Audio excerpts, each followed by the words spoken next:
1 Crônicas, capítulo 12. E nós vamos alternar aqui alguns versículos. E eu quero falar com você sobre como vencer as frustrações. E eu tenho certeza que, assim como eu fui impactado com esta palavra, você também será. Não porque sou eu que estou pregando, porque de mim mesmo eu não tenho nada para oferecer. Eu não tenho nada para dar, mas porque o poder está na palavra.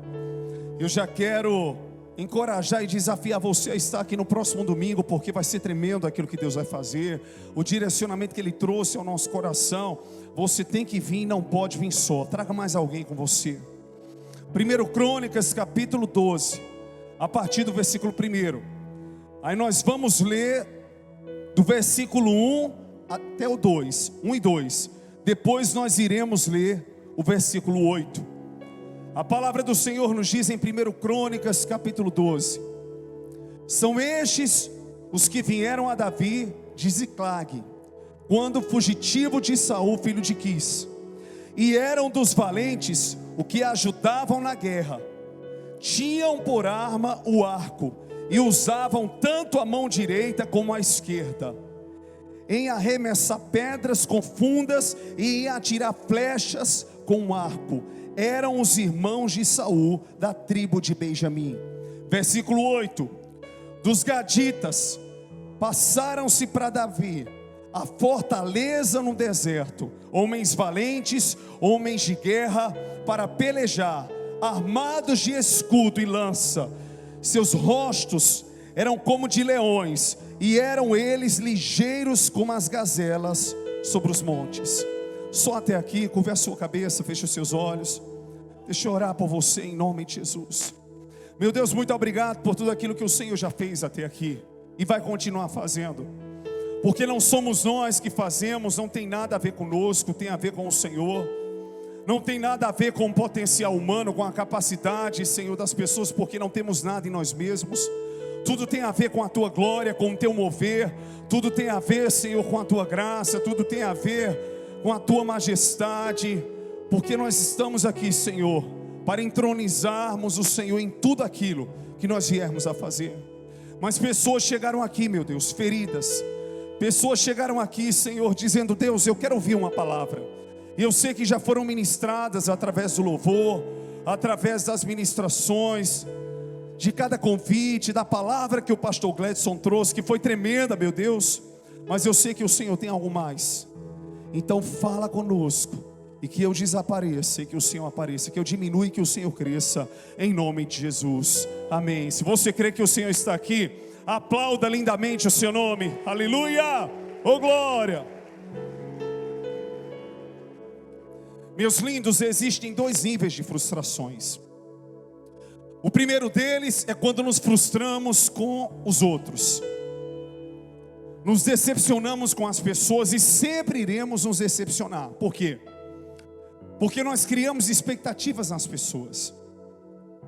Porque nós achamos que algo vai ser eterno. E de repente o Senhor começa a nos ensinar que nós vivemos ciclos na nossa vida. E que aquele amigo foi para aquele tempo. Que aquela situação foi para aquele tempo. Que aquela glória foi para aquele tempo. Eu estava comentando com os pastores e com alguns irmãos, quando a igreja começou no quintal de uma casa. Nós não tínhamos nenhuma intenção de sermos a igreja Encontro das Águas. Nós fazíamos uma reunião familiar, exatamente para buscarmos de Deus um direcionamento de onde o Senhor queria, para onde o Senhor queria, aliás, que fôssemos e estivéssemos. E que a cada domingo a gente visitava um lugar, buscando de Deus um lugar para congregar, para estarmos. E quando nós fomos percebendo, no boca a boca, aquele lugar foi crescendo, as pessoas elas vinham chegando. E naquele tempo nós não tínhamos as redes sociais como temos hoje. E em 6 meses, 1 ano, 8 meses aliás, nós vimos uma multidão de quase 100 pessoas, porque para o lugar era uma multidão. Ficava numa rua por trás da rua principal da Ômega 3, onde fica também o nosso querido PG. E é interessante que era um lugar bastante escondido. Só Deus para levar e conduzir cada pessoa até aquele lugar. Hoje em dia você consegue divulgar tudo pelas redes sociais, mas não tínhamos Instagram. Fazíamos até um programa de rádio, mas passamos a fazê-lo depois. Mas naquele tempo foi o boca a boca do que Deus estava fazendo, de como Deus estava movendo. Eu lembro que as pessoas, elas sempre procuravam um lugar central para que a igreja ela funcionasse, para que ela fosse vista. Mas não era esse o nosso objetivo. Era realmente ali buscarmos ao Senhor juntos como família, para que o Senhor nos mostrasse onde Ele queria que estivéssemos. E de repente, por uma ação sobrenatural, o Senhor Ele foi trazendo pessoas. E quando eu vi ali, em um sábado à noite, eu acho que uma homenagem que nós fizemos às mães, e um culto que nós pregávamos ali no Gogó mesmo, eu saía no meio das pessoas ministrando cura. Os ministros ali, não tínhamos som ainda, eram com os violões, minha esposa com teclado. O único som que saía era da caixinha que estava ao lado. E nós começamos a ver o mover do Espírito, e as pessoas diziam essa expressão. Eu lembro que muitos desciam do Alto Santa Rosa e diziam: nem que chova canivete, eu não perco um culto desse. E é interessante que não havia nenhuma divulgação, mas a propagação boca a boca. E o que eu achei tremendo é que naquela época eu vi literalmente como uma ação de Deus, e que Deus nos conduziu para aquilo que Ele queria que acontecesse. Eu nunca almejei ser pastor presidente, nunca almejei estar onde eu estou. Eu percebi que Deus Ele foi me encaixando no centro da vontade dEle. Esses dias eu estava ouvindo também o testemunho da Ana Paula Valadão, e ela dizendo: olha, eu acredito que esse tempo de grandes ajuntamentos passou, mas quando eu vi o Mineirão lotado, e nós não tínhamos redes sociais naquela época, era o boca a boca, eram as pessoas falando do que Deus estava fazendo. Isso há 20 anos atrás, nós víamos que era uma ação de Deus, como também os evangelistas nos Estados Unidos lotavam estádios e lugares, na África também. E de repente você viu o Espírito Santo levando as pessoas. Hoje em dia nós temos a facilidade das redes sociais, do Instagram, do Facebook, de termos o WhatsApp, de grupos, onde nós podemos ali, o TikTok também, enviar para as pessoas e propagarmos um lugar, propagarmos um ambiente. Mas naquele tempo nós não tínhamos essa ferramenta que temos hoje. E víamos que realmente foi Deus que foi gerando crescimento. Então muitas vezes na estrada, quando nós começamos a caminhar, a gente vai percebendo que Deus estabelece estações e ciclos. Hoje a coisa ela funciona bem diferente, não que seja diferente ou fosse tão diferente naquela época, mas eu lembro que as pessoas não queriam que os cultos terminassem. E mesmo quando a gente finalizava as reuniões, as pessoas ficavam ali prostradas e chorando. E hoje em dia nós estamos vivendo em uma geração que nós buscamos tudo mais efetivo, mais rápido. Entendemos até que o menos é mais, e eu não entendo que Deus deixa de fazer por causa disso. E não é que estejamos aqui nos moldando aquilo que a cultura da época está trazendo, mas a partir do momento que você começa a entender a realidade das pessoas, os ônibus, e não é que não pegavam naquela época, mas o entendimento também vai mudando, e muitas coisas vão sendo alteradas, e a gente precisa de uma certa forma, e também compreendendo algumas coisas. Eu lembro que muitas situações eu vivia que hoje eu preciso ter um certo zelo e um certo cuidado para lugares secretos, onde de repente eu me prostrava na presença do Senhor. Não é que eu não faça isso aqui, eu sou um pastor extremamente espontâneo, eu me prostrava, eu ficava lá. Eu já tive experiências de arrebatamento, que se hoje eu fosse me expor aqui, não no meu lugar secreto, algumas pessoas poderiam até filmar e dizer: meu Deus do céu, o que é isso que o pastor está vivendo? Porque eu vislumbrava mesmo, ficava embebecido com a glória de Deus, e ainda fico. Mas a gente precisa hoje restringir a lugares mais secretos, porque hoje, embora nas igrejas tenhamos que pregar a palavra que é viva, eficaz, com poder, com graça, mas precisamos ter um ponto de equilíbrio, para que as pessoas elas não sejam escandalizadas, porque na verdade o poder de Deus, ele não escandaliza, ele traz glória, ele traz salvação. Mas hoje em dia todo o celular tem câmera, então todo mundo pode te filmar. Não era naquela época, né, assim, que tudo era mais secreto, tudo era mais privado, e a gente tinha até essa liberdade maior. Não que perdemos essa liberdade, mas muita coisa mudou. Mas eu lembro que eu comecei a viver um tempo de frustração, porque durante a jornada eu fui dizendo: Deus, as coisas estão sendo alteradas, o mundo está evoluindo, e muita gente até deixa de estar na igreja, congregando, para passar apenas a acompanhar virtualmente ministros, pregadores. Isso é tremendo, isso é maravilhoso, mas nada substitui o congregar. E eu confesso que foi um período na minha vida que eu comecei a me decepcionar com pessoas, mas isso partia de mim mesmo, não era um problema delas, era um problema da evolução, do YouTube chegando, do Instagram chegando. E de repente a minha esposa, Deus gerou no coração dela: vamos fazer vídeos para a internet. E ali começou a página Pensamentos de um Pastor, onde a gente começou a gravar vídeos ali e propagar um evangelho de maneira caseira, onde eu gravava em casa e os vídeos iam, e a gente impulsionava também vídeos para que eles pudessem chegar em vidas e em corações. Mas eu lembro que até entender cada ciclo e cada processo que Deus ele foi gerando, tanto na minha vida ministerial como na minha vida pessoal, tudo isso foi muito complicado para mim, até que a gente vai amadurecendo e entendendo. Quando nós saímos do acampamento, eu falei: gente, cuidem das nossas filhas, e elas estão bem crescidas, mas foi a primeira vez que a gente saiu de um acampamento e deixamos elas lá, porque meus pais estavam aqui, eu precisava também celebrar o meu aniversário com eles, e elas estavam trabalhando no encontro com a graça. E de repente parece que para pai, mãe, filho não cresce, né?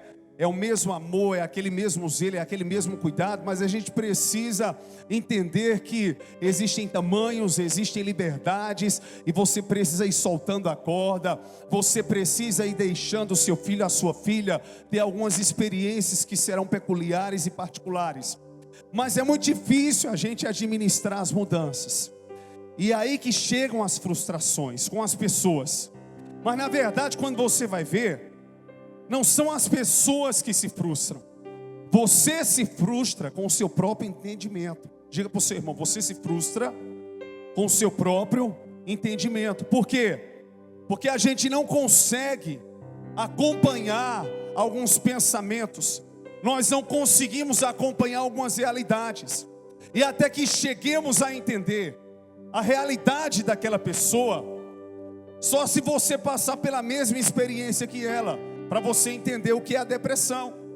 Só se você de repente for casado, para você entender o que é um casamento.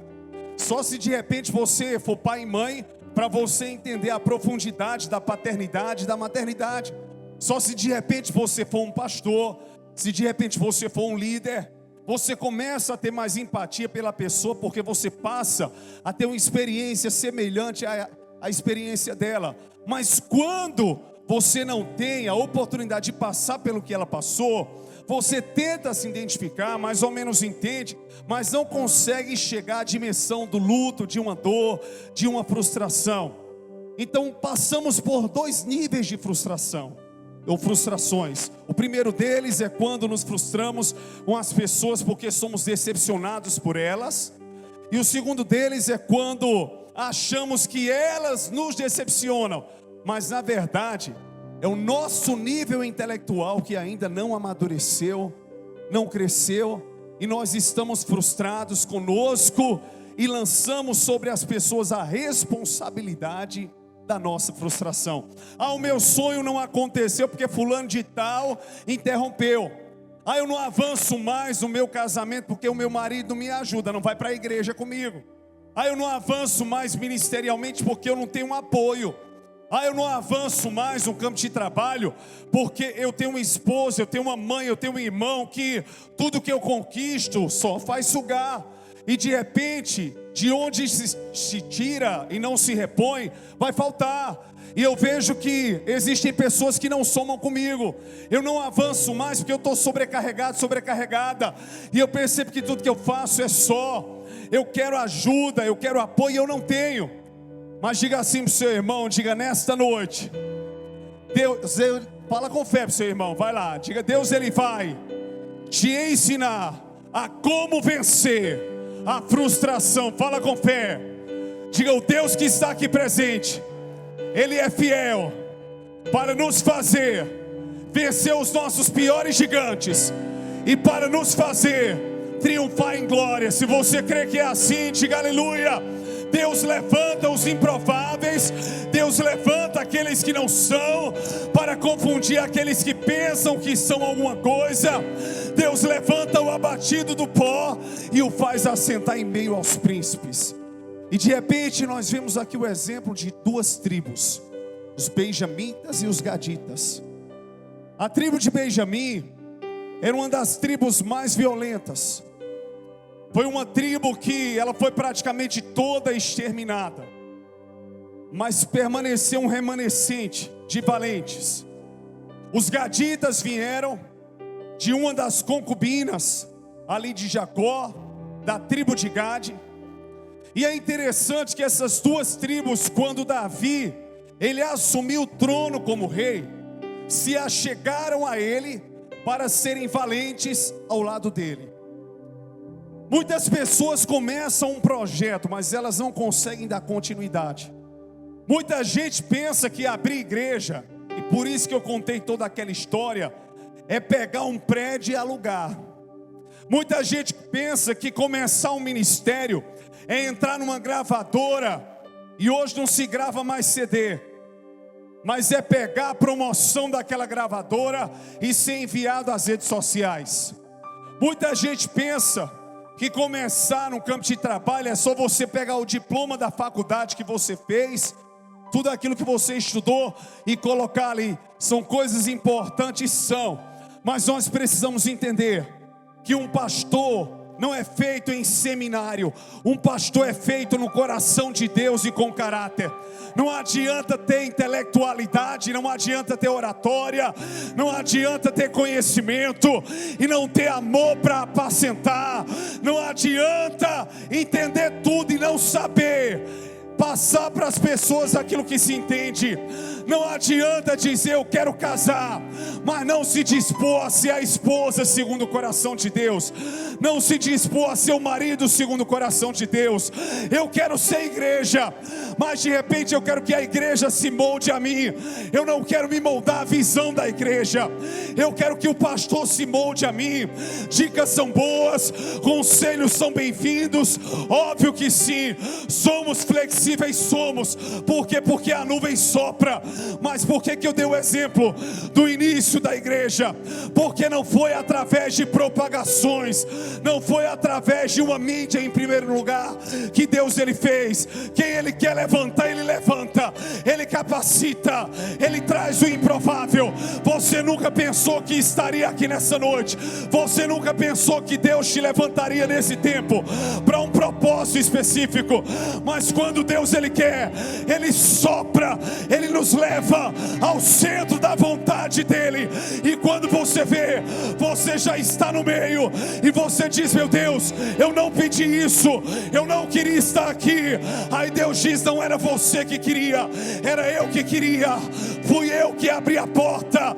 Por isso não arrombe nenhuma porta, não tente passar à frente daquilo que Deus tem para você. O que Deus ele vai gerar, vai se cumprir no tempo dele, do jeito dele e na hora dele. Então muitas vezes estamos frustrados porque somos imediatistas, porque queremos tudo no nosso tempo, do nosso jeito. Mas diga para o seu irmão: o tempo é de Deus. Começar a pregar nesse tempo final agora. Aí vem os benjamitas, vem os gaditas, o início do reinado de Davi. Só que Davi, antes de ser rei, ele era um guerreiro, e ele era bom à frente do campo de batalha. Mas ele entendeu que ao assumir o trono, não ia deixar de ser valente, mas precisava de aliados. Por quê? Porque só ninguém chega a lugar algum Fala para o seu irmão. Diga: primeiro passo para vencer a sua frustração é você deixar de ser individualista. Diga: conte com pessoas que estão na mesma visão que você, no mesmo propósito que você. E quando eu não posso contar, meu irmão, tem uma parede de jarro para você, de amigo, de amiga, de irmão, de irmã, de aliança, de ministério. Vai aparecer uma igreja, vai aparecer um líder. Deus vai mostrar algo que você vai se identificar. E quando você abraçar, você vai dizer: vamos juntos, porque só eu não consigo. Não pense que porque você chegou no patamar do trono, tudo está certinho. Quando você sobe, é ali que Satanás quer te derrubar. Mas em nome de Jesus, eu profetizo que Deus estará colocando aliados e pessoas fiéis ao teu lado, para cooperarem com você, para somarem com você, para que o inferno perca pessoas e o céu seja povoado, para que você possa vencer as batalhas e cumprir o propósito de Deus nessa terra. Se você crê, diga aleluia e aplauda lindamente o Rei da Glória. Eu vou entrar no seminário. Pode entrar, meu filho, pode saber grego e hebraico. Unção não se compra, não se manipula. Tem que amolar a ferramenta? Tem. Então não precisa de seminário, não. Tem que estudar a palavra. Amole a ferramenta no que você faz. Vou vender confecção. De repente você olha para uma pessoa e diz: eu não entendo. Fulano de tal prospera tanto e o negócio está ruim para mim. Você semeia o que a pessoa semeia, porque tudo que o homem semear, isso também ceifará. Você conta com pessoas como aquela pessoa conta. Muitas vezes tem funcionário que não passa um mês trabalhando com o outro. Por quê? De quem é o problema? É do patrão, é dele. Se tiver que demitir, vai demitir. Porque só irão ficar aqueles que estiverem na mesma visão que você. Mas eu falo que muitas vezes nós temos dificuldades no nosso caráter, estamos frustrados conosco, mas transferimos para as pessoas a responsabilidade. Enquanto essa geração não for para a cruz e dizer: o trono não é o fim, ou seja, o lugar de exaltação não é o fim, o estar na igreja não é o fim, mas é o começo, é o pontapé, é o lugar onde Deus vai impulsionar o meu voo, vai fortalecer minhas asas, para que eu possa chegar a lugares que eu nunca cheguei e viver experiências que eu nunca vivi. Se você crê que é assim, diga amém. Então Davi, ao se assentar no trono, ele percebeu que precisava de valentes com ele. Vieram os benjamitas, improváveis, do lado de Saul, mas vieram como aliados de Davi. Diz a Bíblia que eles tinham habilidades nas duas mãos. Tem alguém canhoto aqui? Tem alguém destro aqui? Deixa eu ver. Os destros aqui, mão direita, faz assim, faz assim. Diga para o seu irmão, diga: segundo princípio, para vencer a frustração, comece a desenvolver outras habilidades. Tem gente que só quer trabalhar com a mão, mas nessa geração, para vencer batalhas, tem que ir com a mão direita e com a mão esquerda. Tem que pregar prego na parede, tem que pregar a palavra. Se não senta para ouvir, então não abra a boca para falar. Se não tem um coração para servir, Jesus diz que quem será o primeiro? Quem serão? Aqueles que servem. Então de repente, aqueles homens desenvolveram habilidades, tanto no atiro de pedras, como também no arco, com as duas mãos. Fala para o seu irmão, com as duas mãos. O que é que isso fala? De dependência emocional. Você se frustrou porque toda uma vida acreditou na visão talvez só de uma igreja, acreditou no recurso só de um lugar, de uma fonte, e você não entende que Deus tem outras possibilidades, Deus tem outros caminhos, Deus tem outros meios, e Ele vai se utilizar de outros meios. Se você hoje não pode pisar com a perna direita, pisa com a esquerda. Se não puder usar uma mão, usa outra. Aprenda com a dor a desenvolver habilidades que você nunca desenvolveu. De repente existe um dom, um segredo de Deus guardado em você, que nem você sabia que tinha. Se você crê que é desse jeito, diga aleluia. Fala para o seu irmão, onde vai começar a assinar o nome com a mão esquerda. Você está entendendo? Interpretando e aplicando. Deus vai começar a te usar para fazer o que você nunca fez. Quantos querem desafios aqui? Quantos querem desafios? Está abusado não, meu irmão, minha irmã, de estar no mesmo ciclo, na mesma roda, sempre fazendo a mesma coisa? Deus está te incomodando. Deus está falando contigo, é aqui que eu te quero. Eu quero te posicionar desse jeito. E muitas vezes a gente fica resistindo. Deus quer desenvolver novas habilidades. Você pode atirar pedras, você pode ser uma flecha, e você pode usar as duas mãos. Você sabia disso? Terceiro princípio: o que os benjamitas faziam, os gaditas não faziam. O que os gaditas faziam, os benjamitas não faziam. Habilidades com flecha era o que os gaditas tinham, e escudo, e eram ligeiros como as gazelas. Já a habilidade dos outros, dos benjamitas, era com as pedras e com o arco. Diga para o seu irmão, diga: se você não sabe fazer, fica quieto.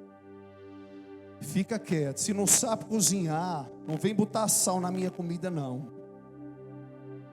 Vai azedar. Diga para o seu irmão, cada um no seu quadrado. Cada um no seu quadrado. Quer vencer a frustração? Teve um dia que uma irmã, ela disse: o meu sonho é dançar. Aí de repente colocaram ela para fazer um teste. E a irmã não tinha compasso, a música ia para um lado e ela, todo mundo no louvor fazendo uma coreografia.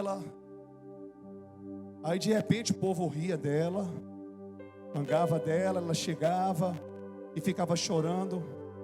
O povo a frustrou, ou ela se frustrou por não ter a maturidade de entender que aquele não era o chamado dela. Às vezes a gente está entrando em áreas que Deus não te deixou entrar. Se eu não tenho habilidade naquela área, eu tenho que chamar quem tem. Se eu não tenho experiência naquela área, eu tenho que chamar quem tem.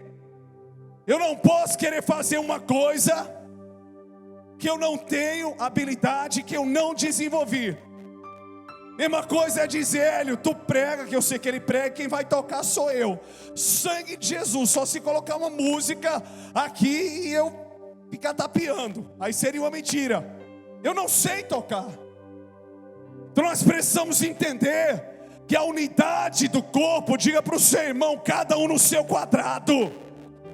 Você cria expectativa no que você sonha, mas o que é que Deus sonha para você? Você talvez queria que o seu ministério fosse um ministério de altar, mas hoje Deus quer te usar como homem, como mulher em outras áreas que você nunca pensou que Ele usaria. Hoje eu vejo meu querido amigo Dr. André, é médico, para nos hospitais e prega o evangelho, faz o seu trabalho. Também tem a sua missão. Então eu preciso entender que de algum jeito Deus vai me usar. Talvez Deus não use uma mãe no altar, mas ela está cuidando dos filhos e preparando os filhos para que eles sejam flechas nas mãos do arqueiro Jesus. Quantos creem que é desse jeito? Diga aleluia. Não queira fazer tudo. Fala para o seu irmão: não queira fazer tudo. Tem gente que se deixar, varre, enxuga, aí depois está estressado, estressada. Mas se eu não fizer, ninguém faz. Deixa a bagunça comer no centro para ver se não vai arrumar. Se eu não arrumar o quarto de fulano, deixa feder para ver se ele não arruma. Tem que saber ensinar. Fala para o seu irmão, diga: saiba ensinar as pessoas. Você traz responsabilidade sobre você que não é sua. Por isso que você anda sobrecarregado, sobrecarregada. Deixa a pessoa crescer, deixa a pessoa amadurecer. Onde vocês estão entendendo aqui, diga glória a Deus. Vença a frustração. Ah, meu Deus do céu, vai se cansar falando. Deixa o silêncio falar. Deixa os gestos falarem. Último princípio aqui. Para vencer a frustração, os gaditas chegaram. E diz a palavra que eles tinham rostos de leão e eram rápidos como uma gazela. Diga para o seu irmão: velocidade. Diga: para não se frustrar, seja veloz. Sabe qual é o problema dessa geração? É prolongar o que tem para resolver. Eu era assim, por isso que eu me frustrava. Não, depois eu resolvo. Não, depois eu converso. Tem que conversar antecipadamente para que o problema não piore. Não, depois eu trato, depois eu vou no médico, depois quando vê, o câncer já está enraizado. Não, depois eu converso, depois quando vê a coisa vai piorando. O que tem que tratar, trate. O que tem que resolver, resolve. Não é para terceirizar não, mandar recado não. Deus quer usar você. Deus quer levantar você para que você chegue lá e seja um instrumento nas mãos do Senhor. Quantos estão entendendo? Então os gaditas, eles tinham velocidade. Não adianta entrar na batalha, ajudar e dizer fulano corre.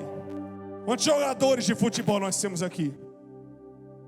De pelada assim, de brincando mesmo, na brinca. Vamos lá. Tem como ficar parado no meio do campo? Velocidade é importante, sim ou não? No atletismo, velocidade é importante, sim ou não? Natação, velocidade é importante, sim ou não? Rápidos como a gazela. Diga assim para o seu irmão: rapidez. Tem gente que está andando assim no ministério: pastor, olha, eu estou no banco. Quando for em 2025 eu vou começar a ministrar. Isso daqui para lá Jesus voltar, e tu vai ministrar na glória, louvor ao Senhor eternamente. Deus está te inquietando hoje, trouxe você para a igreja Encontro das Águas para dizer o quê? Pastor, é para servir. Há muito tempo eu estou no banco e o Senhor quer me usar. Eu sei que o tempo é dele, a hora é dele, mas você também precisa se dispor.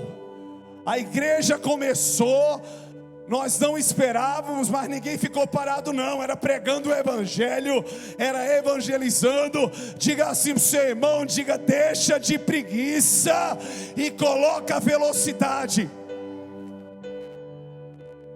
Eu fico impressionado, eu vou para uma mesma academia faz um ano.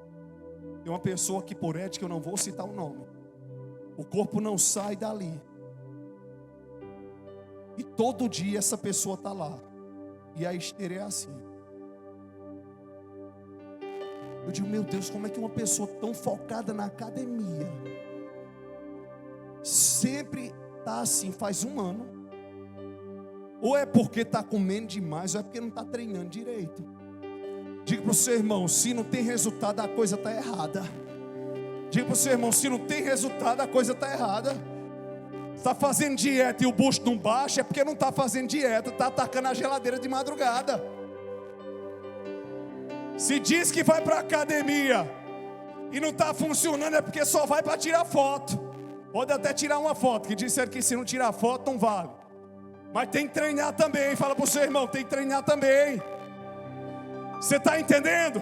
Aí tem gente que é devagar. Ah, pastor, porque eu queria isso, eu queria aquilo. Bota a velocidade, coloca a mão no arado. Vai fazer o que tem que fazer. Já quer começar por cima. Ninguém começa a vida andando não. Vai engateando, depois anda, leva algumas quedas, e depois vai aprendendo a ter equilíbrio. Então Deus está te amadurecendo para coisas grandes, mas comece a colocar velocidade. Não é mais tempo da igreja estar apática. Não, fala para o seu irmão e diga: nós vamos avançar.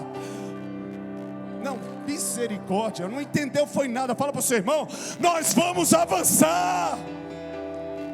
Nós vamos correr como as gazelas. Eu fico imaginando os rostos, de leões ali, e eles correndo. Vamos lá, para vencer uma batalha. Tem que ser. Bota pegado, vai louvar o Rei dos... Não dá o melhor, solta a voz. Solta a voz e canta. Abra a boca e prega. Se lance e adora. Glorifica. Vai aplaudir meia palma. O que foi? Machucou a mão? Não. Dê o seu melhor ao Senhor. Faça valer a pena cada dia de vida, cada respirar. Se entrou na batalha, você entrou para vencer. Você é um gadita. Vai com o roxo de leão. Vai correndo como as gazelas, usando as habilidades que Deus te deu. E Deus, Ele vai te honrar nessa geração. Se você crê que é assim, diga aleluia e aplauda o nome do Senhor Jesus.